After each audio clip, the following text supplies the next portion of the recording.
예, 여러분 만나서 반갑습니다. 저는 오늘 설명회 진행을 맡은 외대 입학사정관 실장을 맡고 있는 이성록입니다. 바쁘신 일정 중에도 또 날씨도 좀 그렇게 쌀쌀한 이런 상황 속에서 이렇게 참석해 주신 학부모님 여러분들과 수험생 여러분들께 감사의 말씀을 드립니다.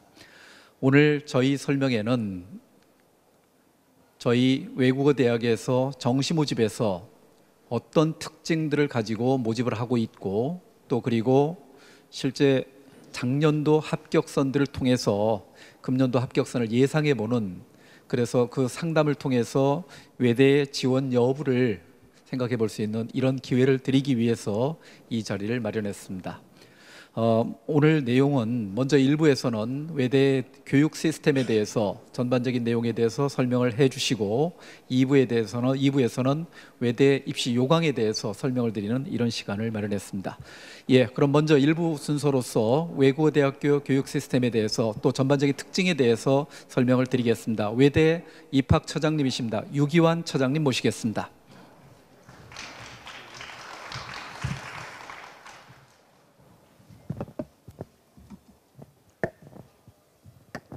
예, 여러 학부모님들 또 우리 수험생, 혹시 수험생도 있는지 모르겠습니다만은 환영합니다. 그리고 또 수시가 완결되지 않았는데 또 정시에 또 54하고 또 이렇게 와주셔서 깊은 위로의 말씀과 또 그 감사의 말씀 올립니다. 제가 여기 입학처장 작년부터 했지만 우리 여기 홀이 이제 오바마 홀인데요. 아까 오바마 대통령이 이 자리에서 이제 연설을 하셨죠. 늘 이제 한 뭐 1,500명, 여기가 한 1,700명 수용하는데요. 그렇게 됐었는데 우리 정시 특히 선택형 수능이 이번에 얼마나 학생들과 우리 학부모님들의 마음을 혼란스럽게 하고 아프게 했는지 알 수 있을 것 같습니다. 예, 저희들이 실은 이제 그 작년도에도 아시다시피 국외대학 그 처장들이 연대부터 경희대까지 그거에 반대한다고 요구하는 게 좋겠다고 성명서까지 냈건만 결국 이게 이제 시행이 되고 1년 만에 영어는 이제 그 내년부터는 하지 않겠다고 또 손들었습니다. 그죠? 올해 고3 학생들이 상당히 그 여러모로 안타깝게 됐는데 늘 이제 우리 교육이 좀 안타까운 방향으로 흘러가는 것 같습니다. 하여튼 선택형 수능이다 뭐다 해서 이제 많이 고통스러우실 텐데 오늘 이제 우리 외대에서는 자료를 정말 그 있는 그대로 지금 공개합니다. 그래서 뭐 신문에 보면 한양대가 공개했다고 그러는데 뭐 한양대가 특별히 많이 공개한 게 아닙니다. 저희들도 이제 그런 표준 점수하고 백분위 이런 거 이제 오늘 특히 이제 그 다른 데 가서는 이렇게까지 하진 않습니다. 근데 이제 학교에 오셨으니까 저희들이 학교에 오신 또 분들한테는 실효적인 그런 또 그 내용을 말씀드려야 되고, 그래서 오늘 표준 점수 이렇게 보시면 그게 상위 85%이기 때문에 그거의 평균 점수이기 때문에 여기에 거의 해당하면은 아마 올해도 뭐 합격이 무난하지 않을까 뭐 그런 생각이 듭니다. 그래서 저는 이제 우리 학교에 대해서 아주 짧게, 제가 길게 하면 안 되니까 10분 내로 짧게 이렇게 말씀드리고 또 우리 이제 수시 모집의 전반적인 상황에 대해서 좀 말씀드리면 정시 이제 지원하시는데 조금은 도움이 되지 않을까 그런 생각이 듭니다. 그럼 한번 넘어가면서 한번 보도록 하겠습니다. 자,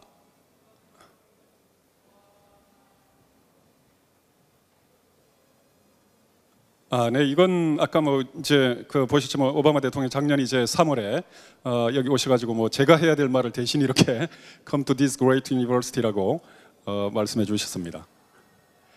자, 우리 대학은 이제 외국어를 45개 가르칩니다. 그래서 그 외국 정상들이 우리 학교에 오는 것은 그렇게 이례적인 일도 아니고요. 최근에도 폴란드 대통령 왔다 가시고 한 학기에 한 2분 정도는 항상 외국 정상들이 오십니다. 여기 고르바초프 대통령도 왔다 가셨기 때문에 외국 대통령이 오는 것은 뭐 그렇게 이례적인 일이 아닙니다. 게다가 저희들이 이제 그 지금까지 이제 졸업생들이 어디로 많이 진출했는지 조금은 궁금하실 텐데 뭐 다른 대학과 마찬가지로 대기업체 제일 많이 갔죠. 그러나 그거를 제외하고서는 우리가 제일 많이 진출한 분야가 바로 외교 분야입니다. 외교는 아시다시피 이제 그 서울대 다음으로 전통적으로는 이제 외모고시가 제일 많이 됐고요. 이번에는 이제 올해부터는 외모고시가 없어집니다. 그죠? 없어지고 국립외교원 체제로 말하자면 로스쿨처럼 거죠. 로스쿨처럼 하되 로스쿨은 각 대학에 두는 거죠. 근데 이거는 이제 외교부 산하에 딱 학교 하나죠. 60명만 선발합니다. 그죠? 올해 성적은 놀랍게도 연세대학교가 서울대를 앞질렀습니다. 그죠? 그 다음이 고려대학, 그 다음이 외대입니다. 여전히 옛날보다 많이 내려갔지만 그래도 여전히 외대가 4위로 포진하고 있습니다. 어쨌든 그 80년대 전반이나 70년대 후반에 이제 외모고시 가장 많이 됐습니다. 그때 분들이 지금 기관장이 돼 있죠. 기관장이 공관장이라 하면 이제 대사급 이상을 얘기하는데요. 우리 보면은 여기 이제 5월 20일 날 오신 분들만 계신 거죠. 여기 보면 이런 분들이 쭉 오셨더랬습니다. 지금 국립외교원의 원장님이 윤덕민 원장님이 지금 우리 정액과 79학번입니다. 그죠? 그렇게 돼 있고 또 여기 보시면은 국립외교원의 교수부장 말하자면 교무처장도 우리 출신입니다. 그다음에 국립외교원 원장님 보좌관은 제 제자입니다. 프랑스어과. 저는 프랑스어과입니다. 프랑스어과 소속이고요. 그래서 지난번에 5월달에 모여서 신설되는 LD학부 Language and Diplomacy라고 랭귀지하고 외국어 더하기 외교 이런 우리가 학부를 신설했습니다. 이게 배치표에 보시면 제일 위에 있습니다. 지금 거죠. 그 학부를 신설했고 이거를 적극적으로 지원하자는 그런 이제 모임을 신문 기사로 이렇게 낸 겁니다. 이 쭉 보시면 우리 프랑스과도 굉장히 많죠. 프랑스 그죠? 여기 프랑스 영어과 찾아볼까요? 없습니다. 영어 여기 한 명 있네. 여기 밑에 좀 있고. 제가 이런 말씀 드리는 거는 꼭 영어과 가야 고급 외교관이 되는 게 아닙니다. 대사가 되는 게 아닙니다. 여기 가운데 보시면 가봉대사 최철규는 제 친구입니다. 동기인데 저보다 이제 그 불어도 못했고 전체 성적도 낮았습니다. 한 중상 정도 되는데 중상만 돼도 가봉대사는 됩니다. 그리고요. 그다음에 이제 대학 평가를 보면 대학 평가는 뭐 각 대학이 뭐 다 1등이라고 하니까 뭐 보실 필요도 없죠. 우리도 뭐 다 1등인데 이거는 저희들은 국내 평가보다 아시아 대학 평가를 조선일보하고 QS는 이제 영국 대학 평가 기관입니다. 그래서 동시에 하는데 여기서 의대가 없는 종합대학, 의대가 없으면은 전체 성적이 전체 대학 평가가 좋을 수가 없습니다. 왜냐하면 의대에서 국제 논문이 다 나오죠. 한 서너 장만 써도 국제 논문이 되죠. 인문학은 뭐 20장 이상 써야 됩니다. 20페이지 이상 써야 되지만 그래서 우리가 의대하고 합치면은 성적이 내려가지만 의과대학 없는 종합대학에서는 국내에서 1위, 그 다음에 이제 그 아시아에서는 7위입니다. 7위. 와세다 대학이 4위죠, 그죠?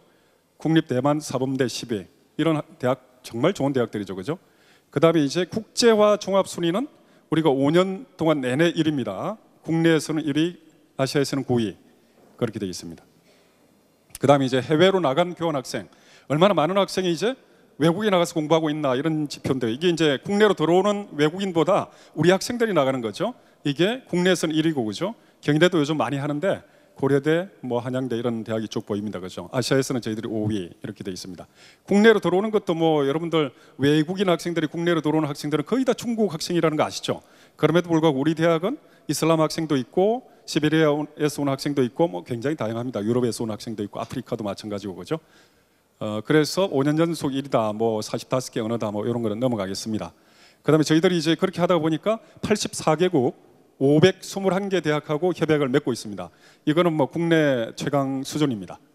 2165명이라 하면 우리가 그 학생들이 그렇게 많지는 않습니다. 지금 재학생은 한 15,000명 정도 되는데 1년에 모집하는 인원은 서울에 한 1750, 여기 캠퍼스 한 1750에서 도합 한 3500명 정도밖에 안 됩니다. 그럼에도 불구하고 2165명이라는 것은 우리가 재학생의 한 17%가 지금 해마다 밖에 나가서 말하자면 5명 중에 1명꼴은 밖에 나와서 그만큼 우리가 교환학생 협약이 잘 되어 있습니다.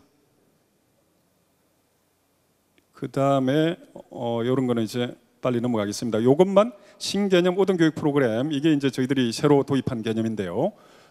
그거를 좀 설명하기 이전에 그러면 이제 올해 우리가 입시와 관련해서 좀 새로워진 내용이 무엇인가?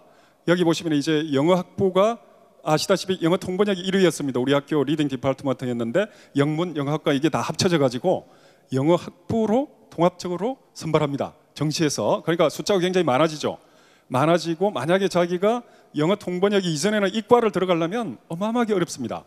예컨대 외국어 특기생은 이거 토플 성적 120점 만점에 120점이었습니다.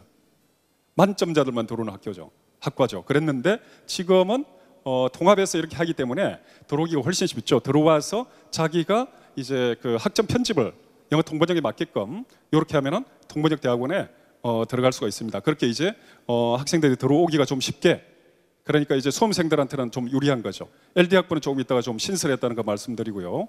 그다음에 중국어대학도 이렇게 개편을 해서 종래 중국 문학과, 중국 언어학과, 중국 지역학과 이렇게 돼 있던 거를 중국 언어문화학과하고 중국 외교통상 이렇게 두 개로 개편했습니다.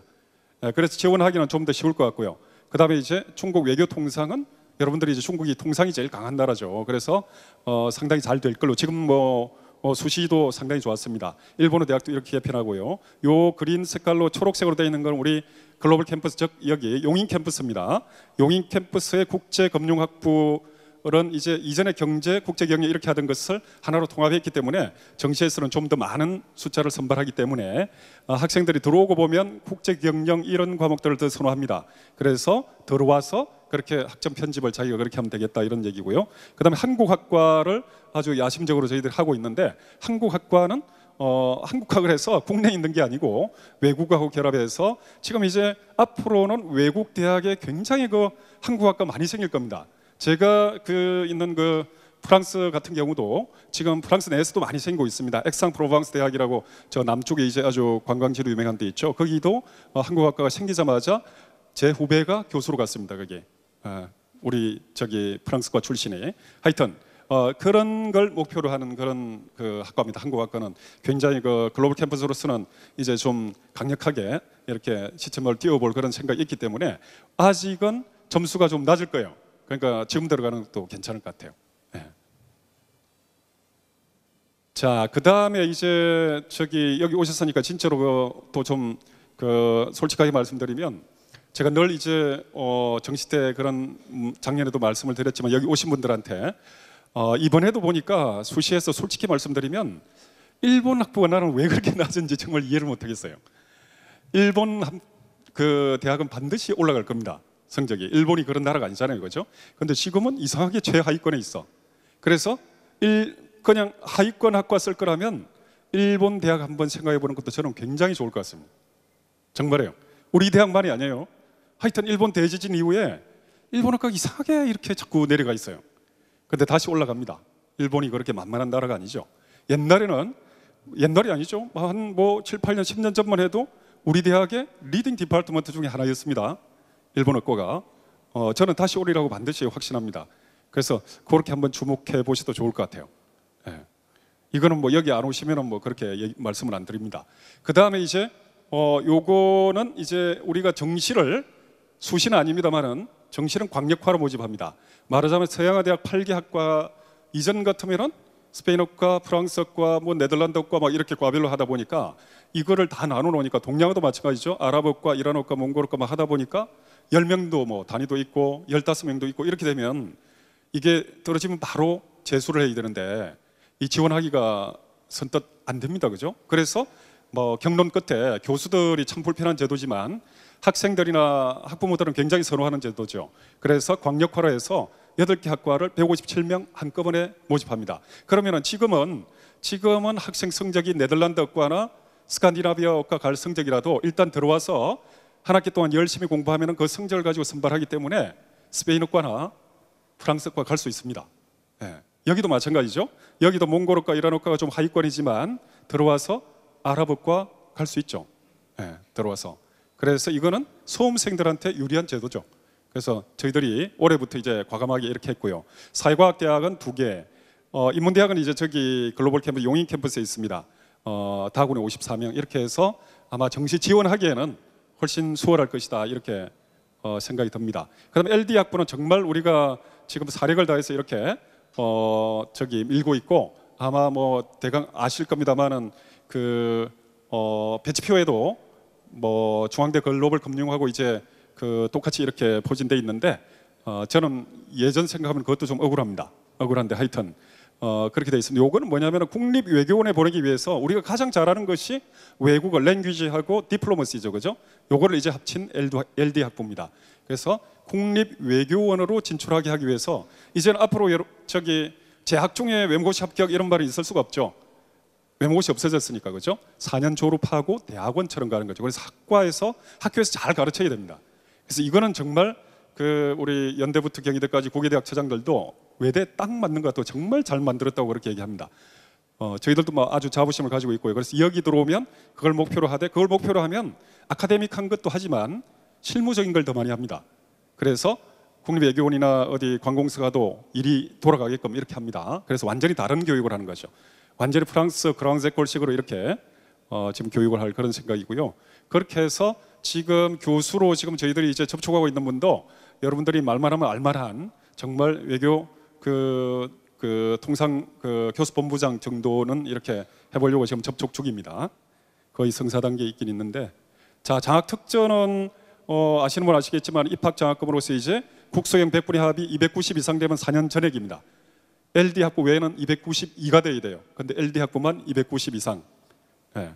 그다음에 최초 합격자들은 전부 다 4년 반액 장학금입니다. 성적이 어떠하든 간에. 그다음에 국제교류 프로그램, 아까 뭐 저희들 인턴십이나 뭐 이런 거 잘 돼 있다 그랬죠. 뭐 굳이 설명드리지 않겠습니다. 이거 학생이 원한다면 우선 배정, 무조건 배정합니다. 이중 전공 역시도 다른데 뭐 우리가 국제 통상이나 영어 통번역 여기를 이중 전공하려면 1학년 평점 성적 평점이 4.5 만점에 4.3 정도 돼야 돼요. 그런데 이 학생들은 뭐 3.0이라도 우선 배정합니다. 네. 원하는 대로. 그 다음에 이게 이제 가장 큰 특징일 수 있는데요. 대학원 가는데 국제 지역 대학원을 가면 입학 시험 면제시켜주고 2년 장학금 석사과정 다 줍니다. 그리고 만약에 통번역 대학원은 우리가 40년 동안 지금 브랜드 같이 1위죠. 그래서 통번역 대학원은 자부심이 어마어마한데 만약에 합격하면 2년 장학금 다 줍니다. 그리고 1차 시험을 면제시켜 주는데 이게 얼마나 큰 특전인지 영어 통번역 학과 애들이 매일 지금 항의의 글을 올리고 있습니다. LD 학부 애들 뭐 돈 장학금 더 줘도 된다. 이것만은 제발 하지 말아라 하는 게 대학원 1차 시험 면제. 1차 시험 저희 프랑스과 같으면 10명 시험 보면 1차 필기 시험, 2차 구술 시험인데 오럴 테스트인데 1차에서 10명 시험 보면 8명 떨어집니다. 2명만 놓고 오럴 테스트 해가지고 국제회의 통역사를 기르는 거죠. 그렇기 때문에 1차가 얼마나 큰 특전인지는 학생들은 잘 알죠. 이게 가장 큰 특전이라고 학생들은 느끼고 있습니다. 자, 그 다음에 이제 이렇게 되면 어디로 진출하는가 하는 문제인데요. 요 다음 페이지를 보시면 이제 이 학생이 학부 4년 전액 장학금, 그랑제꿀 수준 교육, 해외 이제 인턴십이나 교환학생 갔다 오고 국제지역대학원이나 특히 통번역 이런 데 이제 언어를 이렇게 전액 장학금, 그러니까 학사하고 석사를 다 받는 거죠. 그렇게 하고 나면 국립외교원으로 제일 많이 나갈 거라고 생각을 합니다. 그 다음에 국제기구라든지 특히 통번역 필드는 우리가 중심으로 설정한 게 아닌데 이상하게 국제회의 통역사가 되려면 가장 지름길이 되어버린 그런 격인데 어쨌든 지금 이제 이런 쪽으로 학생들이 많이 나가지 않을까 생각하고요. 이 학생들은 뭐 행정고시나 로스쿨도 많이 하겠죠. 그래서 이제 저희들이 솔직히 말씀드려서 수시에서 이제 입학사정관 전형으로는 이제 LD 학부는 뽑지 않습니다. 그런데 입학사정관 전형에서도 이번에 내신 성적이 전체적으로 굉장히 외대가 좋아졌습니다. 그건 아마 한간에 소문이 나 있을 텐데 논술은 이제 어제 발표했습니다. 그렇죠? 지난 수요일에 이제 교육부에서 성적이 넘어왔죠. 그래서 저희들이 이제 쭉 이렇게 보니까 LD는 지금 평점이 저는 4년 자격겁니다. 그래서 평점이 한 290, 100분이 한 290 정도 되는 것 같아요. 그렇게 되고 대기자들도 우선 선발 탈락자들도 다 우선 선발 최하위가 이제 288이죠. 그런 식으로 이제 지금 성공적으로 이거는 돼가는 것 같습니다. 그러니까 하여튼 외교는 외대한테 이제 이미지에 맞다 뭐 이렇게 이제 생각하는 것 같습니다. 그리고 다른 참고삼아 말씀드리면 다른 모집 단위도 예년보다는 저희들이 이제 수능 최저 기준을 작년보다 좀 높여놨거든요. 그럼에도 불구하고 대기자들이 우선 선발로 꽉 찬 학과들이 상위권 학과들은 전부 그렇고요. 중상위권 학과들도 우선 선발 탈락자들이 많습니다. 더 많습니다. 그래서 올해는 어쨌든 수시는 외대가 상당히 약진한 것 같고요. 하나도 거짓말 아닙니다. 약진한 것 같고요. 그래서 일단 외대가 저는 지난 이제 한 10여 년간 좀 자꾸만 예전보다 중경 외시 이게 웬 말이냐고 지금 교수들은 난리가 나 있습니다. 어쨌든 그런 거를 보면서 마음 아프고 그랬었는데 다시 유턴할 수 있는 그런 계기를 마련한 건 사실이고 저희들이 배치표상으로 봐도 그렇고요. 그래서 앞으로는 외대가 지금보다는 정말 이제 바닥을 쳤다고 생각해야 됩니다. 월등히 높아질 텐데 그러니까 지금도 아직도 충분히 낮죠. 이럴 때 빨리 입학해야 되는 거죠. 그죠? 저는 올해 학생들이 작년 학생들이 향후 10년에 비춰서 가장 저조한 성적이고 올해가 두 번째로 저조한 성적일 거라고 생각합니다. 확신합니다. 점차 올라갈 겁니다. 그러니까 빨리 좀 지원하는 게 좋을 것 같습니다. 예, 그렇고요. 그래서 오늘은 어쨌든 요 다음 시간에는 우리 실장님이 전체적으로 표준 점수, 우리 학교 표준 점수를 85% 평균 이거 진짜 적나라하게 공개하고요. 거기에 맞춰서 이제 우리 학교 점수죠. 나중에 상담 받으실 때 학생 점수를 넣으면 바로 그 점수로 계산이 됩니다. 그렇게 해서 작년에 비춰서 어떻게 될 건지는 바로 나옵니다. 그렇게 이제 상담을 진행하고자 합니다. 예, 제가 좀 짧게 하려고 했는데 좀 길어서 죄송합니다. 예, 저는 이만 물러가고 우리 실장님 또 계속하겠습니다. 감사합니다.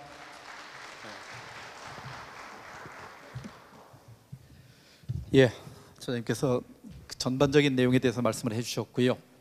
저는 이제 외대 입시에 대해서 그 금년도 정시 모집의 특징에 대해서 설명을 드리도록 하겠습니다. 오늘 설명하면서 상당히 좀 오붓한 자리입니다. 왜 이렇게 학부모님들이 수험생들이 많이 안 왔냐라고 말씀하시는 분이 계시던데 실제 아직 타 대학에서 수시 모집을 발표를 하지 않았습니다. 사실 어제 외국어 대학은 어제 발표를 했었는데 타 대학들이 발표를 하지 않다 보니까 아직도 수시에 대한 미련을 버리지 못하시는 분들이 상당히 계십니다. 그런데 잘 아시는 것처럼 금년에서 수능 최저 기준이 상당히 큰 변수가 됐다는 것은 아실 겁니다.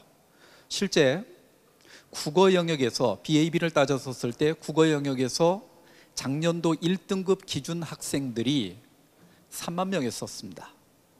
3만 명이었는데 금년도에 1등급 기준 학생들이 1등급으로 맞는 기준 학생들이 어느 정도인가 봤더니 12,000명 정도 수준입니다. 대폭적으로 떨어져 있죠. 수학 영역 같은 경우도 작년도에는 수학 영역은 비교적 영향력이 덜합니다. 21,000명이었는데 금년도에 수학 A형에서 1등급 맞은 학생이 19,000명 정도이기 때문에 비슷한 비율로 떨어졌는데 외국어 영역 같은 경우도 지난해에서 25,000명에서 금년도에 17,000명으로 8,000여 명이 실제 1등급을 맞지 못하는 이런 사태가 발생을 했습니다. 하다 보니까 수능 최저 기준 맞추기가 너무 어려운 구조로 돼 있었고 오늘 자리를 함께 하신 분들 중에서도 실제 이 요소 때문에 이 자리를 함께 하신 분들이 계시라고 보는데 금년도 수시 모집에서는 또 게다가 논술 전형 같은 경우에 작년도보다 결시율이 서울 시내 주요 대학들이 10% 가까이 떨어졌습니다. 하다 보니까는 수시에서 바람직한 그런 결과들이 나오지 않아서 이 자리를 함께 하신 분들이 계시는데 저희들이 오늘 이렇게 미리 이렇게 그 설명의 기회를 마련한 이유는 외대에 대해서 뿐만 아니라 실제 입시에 대해서 전체적인 구조 속에서 틀 속에서 입시를 이해를 하셔야 되는데 그런 면에서 먼저 외국어 대학 입시에 대해서 구체적으로 설명을 드리면 우리 부모님들 자제분들이 지원을 하는 데 있어서 실질적으로 도움이 될 수 있지 않을까 해서 이런 자리를 마련했습니다. 자, 외대 입시에 대해서 간단하게 말씀을 좀 드리도록 하겠습니다. 금년도에는 서울 캠퍼스 같은 경우는 외대 입시는 가군과 나군입니다. 글로벌 캠퍼스 같은 경우는 가군과 다군에 선발하는데 서울 캠퍼스 가군과 글로벌 캠퍼스 가군에서는 수능 100입니다. 학생부 성적이 근본적으로 문제가 있는 학생들, 그런데 외대 입시에서 학생부 성적이 근본적으로 문제가 있는 학생들은 그렇게 많지는 않습니다. 예를 들어서 학생부 등급으로 봤었을 때 뭐 6등급, 7등급 되는 수험생들이라면 가급적 지원을 가군 모집 단위에서 지원을 하는 것이 조금은 더 유리하지 않겠느냐. 그렇다고 해서 나군에 지원하는데 결정적으로 불리하냐. 다소 불리할 수는 있지만 학생부 성적이 낮다 하더라도 나군에서도 수능 100%를 통해서 우선 선발을 70%를 우선 선발을 합니다. 그리고 나머지 30%를 학생부가 20% 정도 반영이 돼서 선발을 하게 되고 글로벌 캠퍼스는 다군 모집 단위에서의 이렇게 해서 여기서 수능 100이고 학생부가 20이 반영이 돼서 선발을 하는 특징들이 있습니다.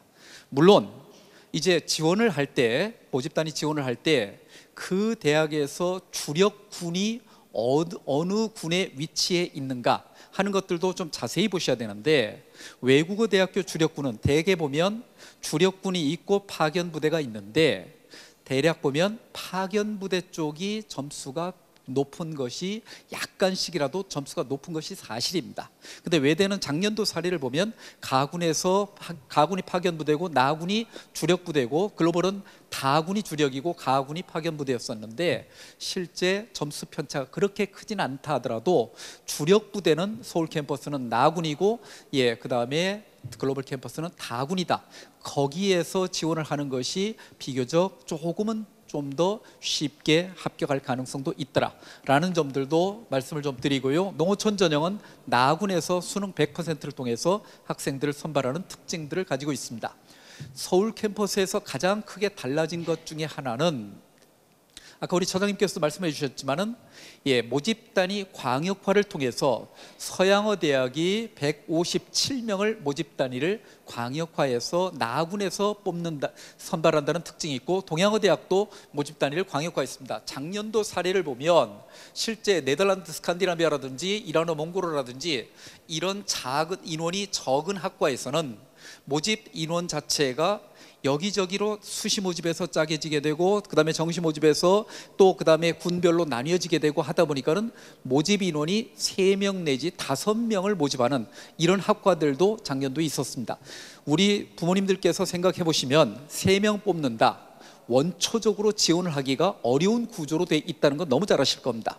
그런데 실제 정시 모집에서는 이러한 모집 인원들이 상당수의 대학들이 나타나고 있습니다. 그런데 외국어 대학은 금년도에 지원을 할 때 비교적 이 인원 자체를 많은 인원으로 늘려놨기 때문에 좀 더 편하게 지원을 할 수 있지 않을까. 여기 보시는 것처럼 가군 모집 단위에서 전부 다 10명 이상입니다. 10명 이상이기 때문에 지원을 하는데 비교적 좀 더 부드럽지 않을까. 나군에서도 8명 이상으로 8명 되는 학과도 일본 언어문화학 전공이 여기 8명이고 나머지는 거의 다 10명 이상으로 선발하는 구조를 가지고 있다라는 특징들을 이해를 하실 수가 있겠고요. 글로벌 캠퍼스 같은 경우도 인문대학이 여기에 광역화를 돼 있고 그다음에 영어 통번역 학부 같은 경우도 35명으로서 비교적 많은 인원들을 선발을 하게 돼 있고 나머지는 학과별 모집인데 여기에서도 7명 이상 여기는 6명 정도 좀 적게 인원이 있는 것처럼 보이지만 실제 인원으로 봤었을 때 그렇게 적은 인원들은 아니다라는 점들을 말씀을 좀 드립니다. 그리고 이제 지원 자격 같은 경우는 뭐 저기 다 잘 아시는 대다수가 해당이 되시는 내용이고요. 그 다음에 이제 선발 기준은 여기 아까 말씀드렸던 내용입니다. 그런데 여기서 이 부분 좀 주의를 하셔야 됩니다. 추가 합격자라는 것이 있습니다. 다시요. 수시 모집에서 정시로 이월되는 인원들이 있습니다. 외국어 대학은 지원을 하실 때 금년도에 비교적 다른 대학보다도 지원을 하기가 편한 구조로 돼 있다는 부분을 아까 제가 말씀드렸었는데 첫째, 모집 인원 자체도 비교적 타 대학에 비해서 외국어 대학은 좀 더 부드러운 구조를 가지고 있다. 정시 모집 인원이 비교적 전체 모집 인원에 비해서 많은 인원들을 정시 모집에서 선발을 하고 있습니다. 서울 캠퍼스 같은 경우는 정시 모집 인원이 620명입니다. 글로벌 캠퍼스 같은 경우는 732명을 선발하기 때문에 비교적 다른 대학에 비해서 비율로 봤었을 때 정시 모집 인원이 많은 대학에 포함이 됩니다.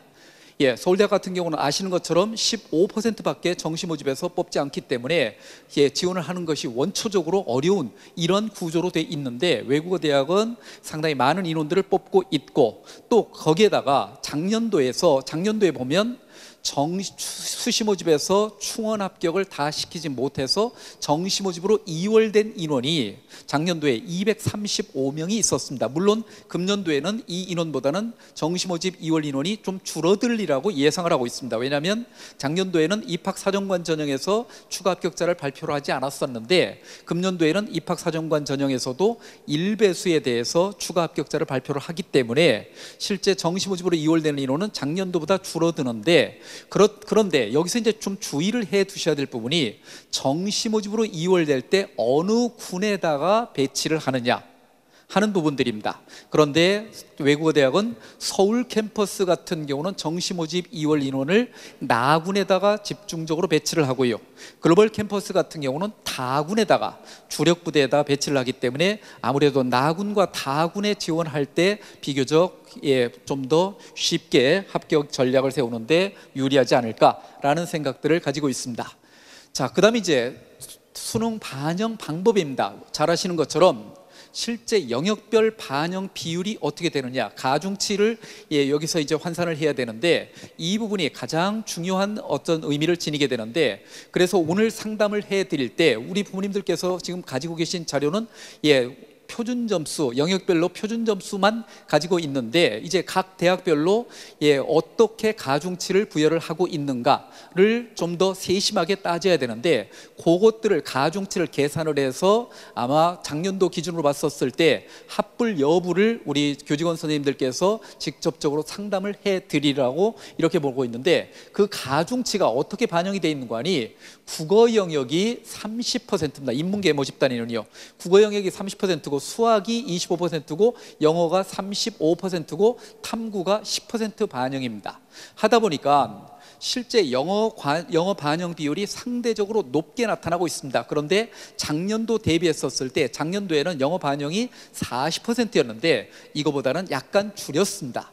영어 반영 비율을 약간 낮추게 되고, 그 다음에 실제 국어과 반영 비율이 그 다음으로 높게 되고, 탐구 영역의 반영 비율이 비교적 낮게 형성이 돼 있는 이런 특징들을 가지고 있기 때문에 국어, 영어, 수학의 비중이 상대적으로 다른 대학에 비해서 높은 비중을 차지하고 있는 이런 특징을 이해를 하실 수가 있겠고, 자연계 모집단위는 2, 3, 3, 2의 비중으로서 탐구가 20% 가까이 반영되고 영어가 30%로 반영이 돼서 비교적 반영 비율이 조금 더 낮게 반영돼 있다라는 점도 말씀을 좀 드립니다. 그 다음에 이제 학생부 반영입니다. 학생부가 반영되는데 우리 이제 나눠드린 미네르바라는 책자의 정시 모집 요강에 등급별로 반영이 되는 점수들이 거기에 환산이 돼 있습니다. 학생부를 반영을 하는데 학생부는 교과 영역이 90이고 비교과 영역이 10%를 반영하는데, 비교과 영역은 다 만점입니다. 거의 다. 왜냐하면 출결, 무단결석 3일 이내면 만점입니다. 10점이 만점이고요. 그 다음에 봉사 20시간만 따라다니면 무조건 다 만점입니다. 그러면 출결 봉사는 거의 다 만점이고 교과 영역만 반영이 되고 있고, 교과 영역을 반영하는 데 있어서도 첫째는요, 반영 교과별로 이제 국어 교과 하면 그 교과 여러 과목이 있는데 이 중에서 잘한 상위 과목 3과목만 골라서 반영을 하게 되는 특징들을 가지고 있고요. 게다가 외대에서 반영하는 방식들이 타 대학에서 반영하는 것과 좀 더 독특한 방식을 반영을 하고 있습니다. 특히 예를 들어서 등급 성적을 반영을 합니다. 등급을 이제 반영을 하는데 등급 반영뿐만 아니라 외국어 대학에서는 등급뿐만 아니라 원점수를 또 반영할 수도 있습니다. 등급 5와 원점수입니다. 예를 들어서 수학 교과에서 80점이 넘는데 80점은 원점수가 80점은 넘는데 어떤 학교 보면은 3등급, 4등급이 돼 있는 이런 학교들도 있습니다. 이럴 경우에는 2등급으로 다시 바꿔주는 이런 방식들을 취하고 있는 이런 전형적인 특징들을 가지고 있다는 점도 이해를 해보실 수가 있겠고요. 영역별로 그래서 반영 비율이 국어, 영어 반영은 30%고 수학, 사회가 20%를 반영하는 특징들을 이해를 하실 수 있고, 등급 간의 격차도 1등급과 5등급 간의 격차가 5점 정도로 비교적 편차가 많은 것처럼 보이지만 실제 외국어 대학에 지원하는 학생들이 전부 다 내신 등급이 1등급 학생들이 지원하는 것이 아니거든요. 평균적으로 지원자의 분포가 가장 많은 분포를 가지고 있는 성적이 2등급, 3등급, 4등급입니다. 하다 보니까 편차 자체가 그렇게 크지 않다. 그래서 내신을 잘 받았었을 때 이것만으로 합격할 수는 없지만 내신이라는 영향력이 상대적으로 이제 뭐 예를 들면 동점자 처리를 한다든지 이런 데 미세하게 작용을 하고 있지만, 작년도 외국어 대학의 사례를 본다라면 실제 수능 성적만 가지고 1등부터 100등까지 줄을 세웠었을 때랑 내신 성적을 반영해서 줄을 세웠었을 때랑 이 석차가 바뀌는 확률들이 지극히 일부분 이외에는 바뀌지 않는다 라는 점 정도로 이해를 하시면 좋을 것 같습니다. 그래서 너무 거기에 대해서 민감하게 반응을 보이실 필요는 없다라는 점들을 말씀을 좀 드립니다.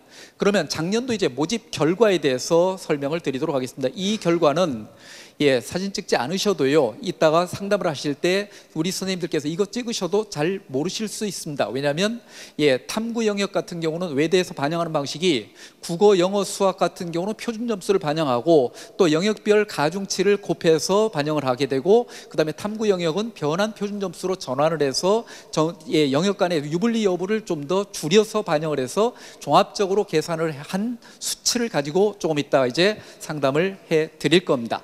특히 여기 나타난 변환 표준 점수라는 것은 아까 우리 처장님께서 말씀을 해주셨는데 85% 정도의 합격선이다. 무슨 말씀인 거 아니? 작년도 기준으로 따졌었을 때 1등부터 100등까지를 따졌었을 때, 여기서 1등부터 100등이라는 것은 원래 최초 합격자의 1등부터 100등이 아니라 최초 합격자 플러스 추가 합격자까지를 포함을 한 수치입니다.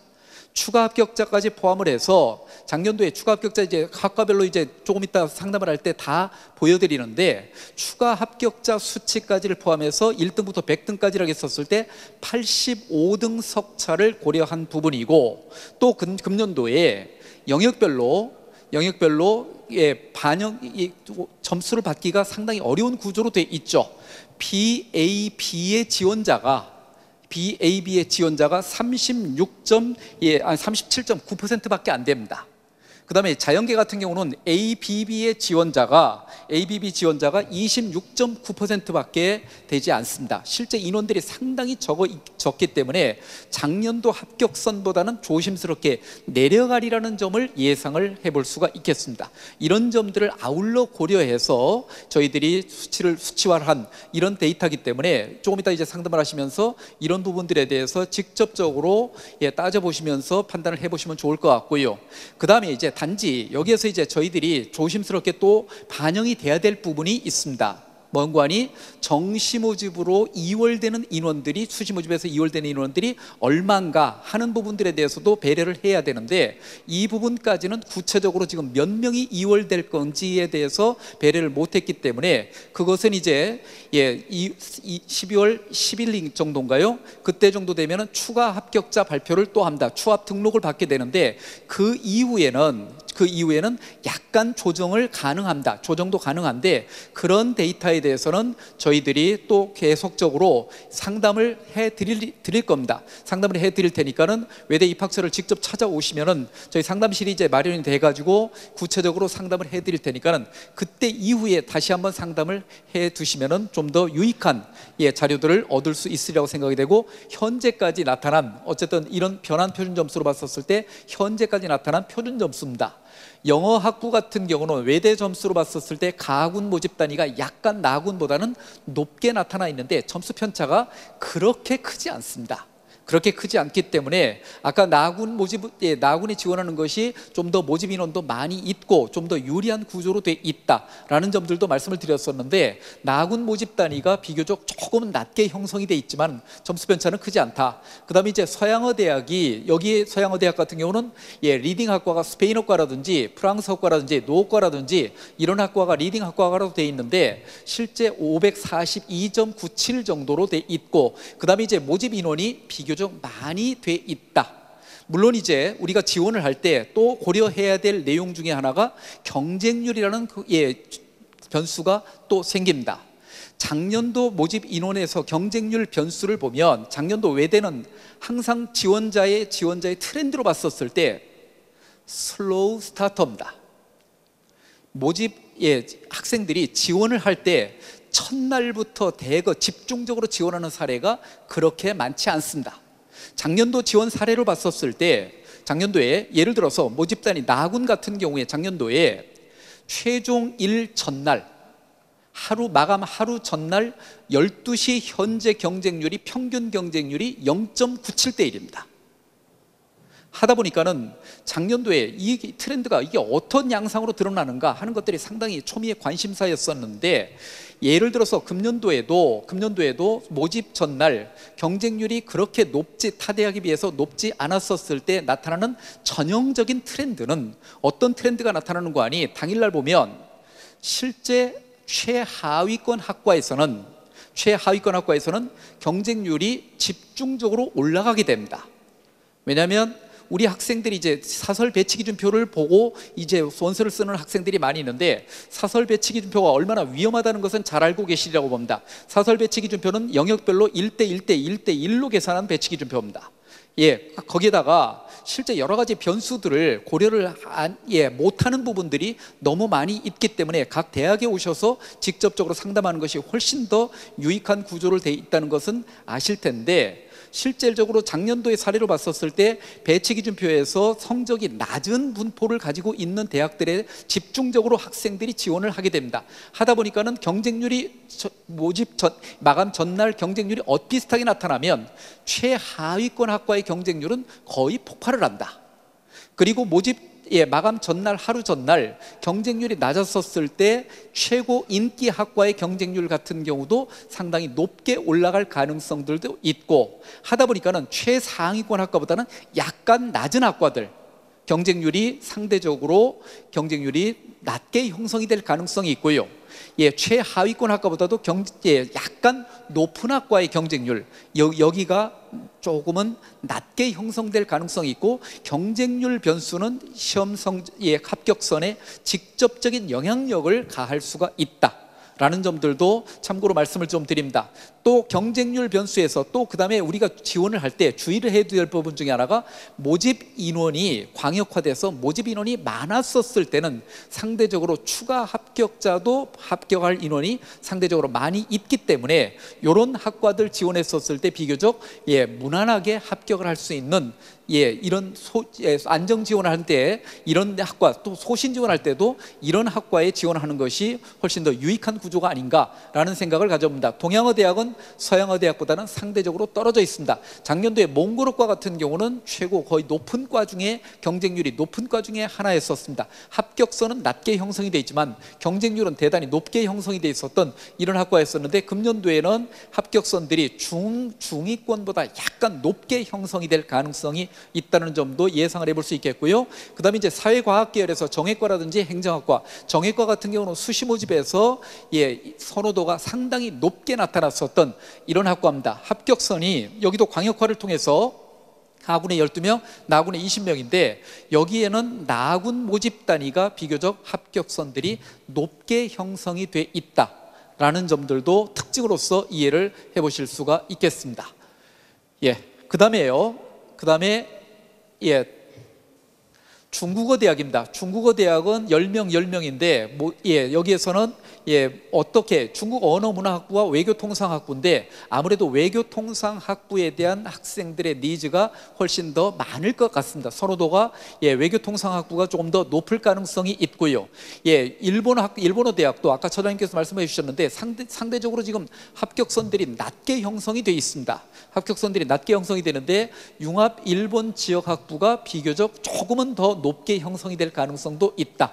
미디어 커뮤니케이션 같은 경우는 작년까지는 언론정보학과라는 명칭으로서 뽑았었는데, 실제 외대 언론학부에 대해서는 선호도가 상당히 높게 나타나고 있는 특징들도 이해를 해볼 수 있겠고, 국제통상이 선호도가 높게 나타나는 이런 학과입니다. 거의 리딩 학과 중에 하나가 국제통상학부인데 여기서도 가군 모집 단위, 그 다음에 최상위 학과보다 경제학부가 이렇게 형성이 되어 있는데, 경제학부 같은 경우는 실제 외대에서 저평가되어 있는 이런 학부 중에 하나가 아닌가, 경영도 상대적으로 다른 대학에 비해서 저평가되어 있는 대학이 아닌가라는 점들을 생각해 볼 수 있었습니다. 작년도에는 경제학부 같은 경우는 합격선들도 조금 낮았고 경쟁률도 떨어졌었던, 경영학부 같은 경우는 경쟁률은 비교적 높게 형성이 되어 있었던 이런 특징들도 이해를 해볼 수 있겠고요.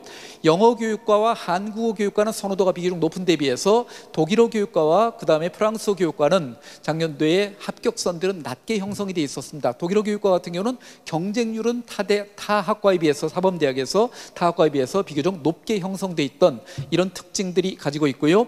그 다음에 이제 LD학부는 이런 정도로 봤습니다. LD학부는 이런 정도에서 가군 나군에서 비슷하게 합격선들이 형성이 되지 않을까라는 점들을 예상을 해볼 수 있겠습니다. 그 다음에 이제 글로벌 캠퍼스입니다. 글로벌 캠퍼스 같은 경우는 인문대학이 비교적 합격 전략을 세울 때 비교적 용이한 구조로 돼 있다 라는 점들도 54명이나 광역화를 하고 있기 때문에 인문대학 지원을 하는 학생들이 비교적 합격선에 근접할 수 있는, 다른 대학보다 쉽게 합격선에 근접할 수 있는 특징들을 이해를 할 수 있겠고, 영어 통번역학과는 비교적 합격선이 서울 캠퍼스에 버금갈 정도로 합격선들이 높게 형성이 돼 있다는 점입니다. 여기에서는 다군 모집 단위가 비교적 35명으로 많이 있는데 여기에서도 다군 모집 단위가 합격선들이 높게 형성이 돼 있다는 점이고요. 스페인어 통번역도 합격선들이 높게 형성이 돼 있는 특징들을 가지고 있고요. 말레이 통번역, 태국어 통번역은 비교적 합격선들이 낮게 형성된 이런 특징들을 가지고 있습니다. 그 다음에 이제 동유럽 대학입니다. 동유럽 대학이 합격선들이 낮게 형성되는데 가능성 등은 훨씬 더, 예를 들어서 국내에서 유일한 학과들입니다.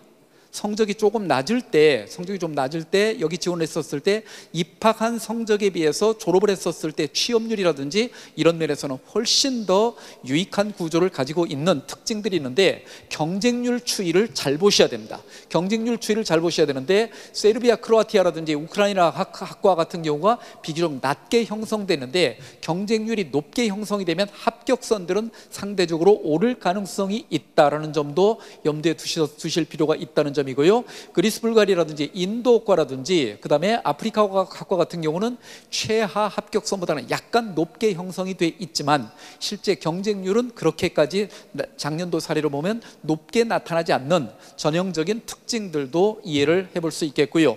국제 스포츠 레저는 학생들의 선호도가 높아지고 있는 이런 학과 중에 한 학과고요. 한국 학과는 처음 선발하는 전형이지만 실제 선호도는 비교적 높게 나타날 가능성이 있다라는 점들도 말씀을 좀 드리고요. 그 다음에 국제금융학부도 학부를 통합을 했습니다. 다군 모집 단위가 30명이기 때문에 비교적 합격선들도 가군 모집 단위보다 약간 높게 형성이 될 가능성들도 있다라는 점을 말씀을 좀 드리고요.